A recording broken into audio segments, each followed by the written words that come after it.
one season. You get a guy back who's experienced, who's played. Again, I don't know what it's going to be, how much playing time we'll see. That'll all play out. Coach Jay plans to use him. He's an experienced guy who's played really good football for us over time. He's got to keep his head up.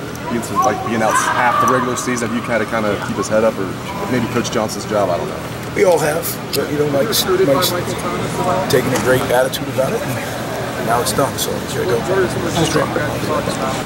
So far, so good. Yeah, we'll see. I don't know what that means by the end of the week, but what we asked him to do today, he did good. So let's keep going step by step.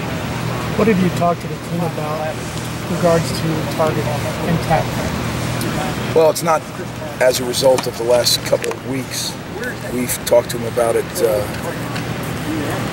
from training camp on. We talked a lot about a strike zone, where you're allowed to tackle. And there's certain things that when you do it, instantly are going to elicit a targeting foul. And we just have to be more careful. We have to be a little careful. But we want to play aggressive. We have to be smarter with our aggression. Right, when you look how what? I mean, you get livid about a lot. You got to move on because you got to the next play. But you knew right away yes. That doesn't matter. Greg, I feel like in the sport right now, like you just said, no matter what, if there's a hit that's that big, that a flag is going to come. Is there a balance that you can instill in your players that is play aggressively, but at the same time, I mean, you know what I mean? It's just. Yeah. I think it all comes back to the strike zone. Where you can tackle a guy. And if you just do that, certain things. I say this to my sons, I say it to this team, see what you hit. If your eyes are up and you see what you hit, and you hit in the strike zone, you're not going to get a penalty. And they have instant replay to make sure that if it was too fast for the naked eye, that they can address it. So we just got to do a better job. Do you have to say something to Denzel when he did all those things and he still was removed from the game? Yeah, we just got to move on. Greg, when you look at the way Nick Bosa's playing, he came in with a lot of type, and he seems to be really living up to that now. When you watch him play, what do you see? Has it been better than what you guys envisioned, or how would you evaluate the way he's come on? He's playing very well. Yeah, I think our expectation level is very high for him. Number one, he's an incredible athlete in his own right. Number two, he's following his brother, who was an incredible player. So I think the expectation level is high, and I think he's fulfilling them. And, we just keep challenging around here. If it's going well, enhance it. Just keep making it better. And that's the challenge to Nick right now is, how good can he get? That's what we challenge him to do. Does a coach ever think what his stats might look like if he got to play more than 20 reps a game? Yes and no. I mean, I think, when you're winning by that much, we're not going to risk injury, right? Early in the season, we didn't all like that we played 90-something plays in that first game. So let's find a happy medium. Your linebacking core, are you happy with where they're at midway through the regular season, the linebacking core? As a coach, you're never pleased, right? You want to get better. Are we getting better? Yeah. Not fast enough for any of us, including them. But they are getting better. As long as we can continue to do that, get better and better and better, we'll get pretty good by the end of the year. What are some areas they need to improve at? Oh, it's our whole team. It's not just the linebackers. It's details of fitting the runs, details in our pass, going consistently at the highest possible level we can. Those are things that is a challenge for our whole team. Hey, Greg, so many of your opponents this year are teams that are going from a 4-3 defense to a 3-4. As a defensive coordinator, I know it's not your scheme, but is that where the college game is headed for some reason? Or is that just coincidences? Yeah, I think it's preference. I think there's still a lot of people that are playing hybrid type defenses, so I think football's a really, I think everything is, it's a game that goes in cycles, and everything repeats itself.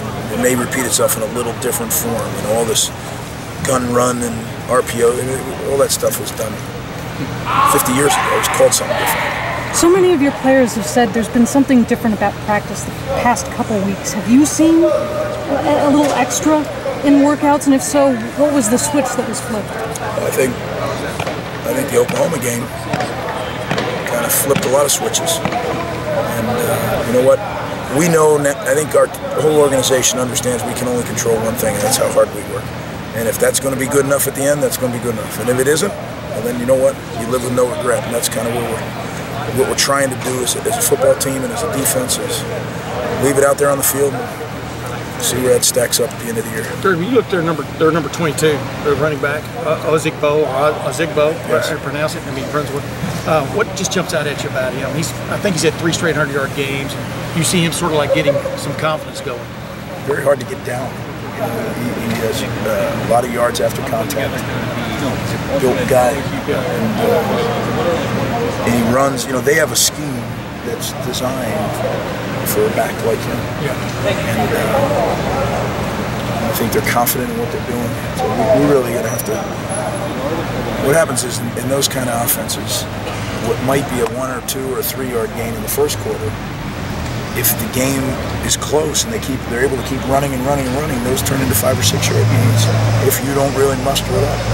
So it's going to be a challenge, a little different kind of football this week. As you've watched, I know you don't watch a continual loop of play, but like their quarterback Tanner Lee seemed to be throws the ball up and grabs early, at least this year, according to their guys out there and stuff. But you see him playing a little more disciplined. What have you seen out of him? He's the transfer kid from Tulane. I know he is. Yeah, he's.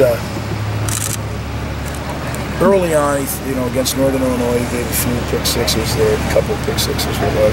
Yeah. He was under some duress, and I think as he's getting more experience, the hardest thing when you coach a quarterback is to let a bad play die and move on to the next play. And early on, it looked like he was struggling letting a bad play die. I think he's learning that more and more. We're going to have to do something. They do a good job with their protections, so we're going to have to really work hard to affect the passer. Because if we don't, he's a very fundamentally sound quarterback, and he's got a good arm. I walked up here late.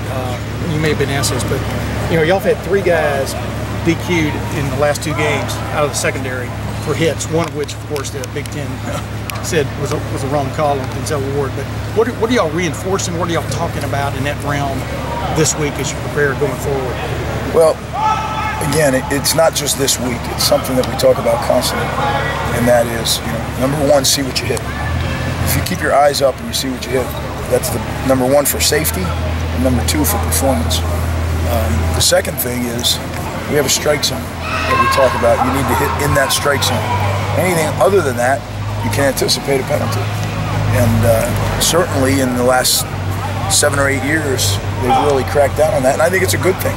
I don't think the game's ever been more safe than it is today, and good thing we did that. Right? We'd have some big problems, and we just got to make sure that when it is called, they have a system in place for review. I think the whole thing is a positive move for football. We just got to do it right. It seems like the defensive line's really hit stride the last few weeks. Have you seen a lot of improvement in that group over the last few weeks? I think they've had steady improvement. I don't think it's just the last few weeks. I think that group is the strength of our defense, and I think they've improved, really. As I remember since I arrived, I thought it was a really good group that Coach Johnson was really developing, and I think that development's continued. Is Bosa coming along? I mean, do you see, just singling a guy out, he seems to be more and more a force. I mean, are you seeing that too? I know you guys play a bunch of guys in there, but is he really stepping up? Nick Bosa. Yeah, he's a force. He's right. But I think, and I said earlier, our expectations are very high for Nick, and he keeps meeting those expectations. So what do? We just keep raising them a little bit. And that's our really in everything we do here. If it's going well, enhance it, make it better. Thanks, guys. Thank you.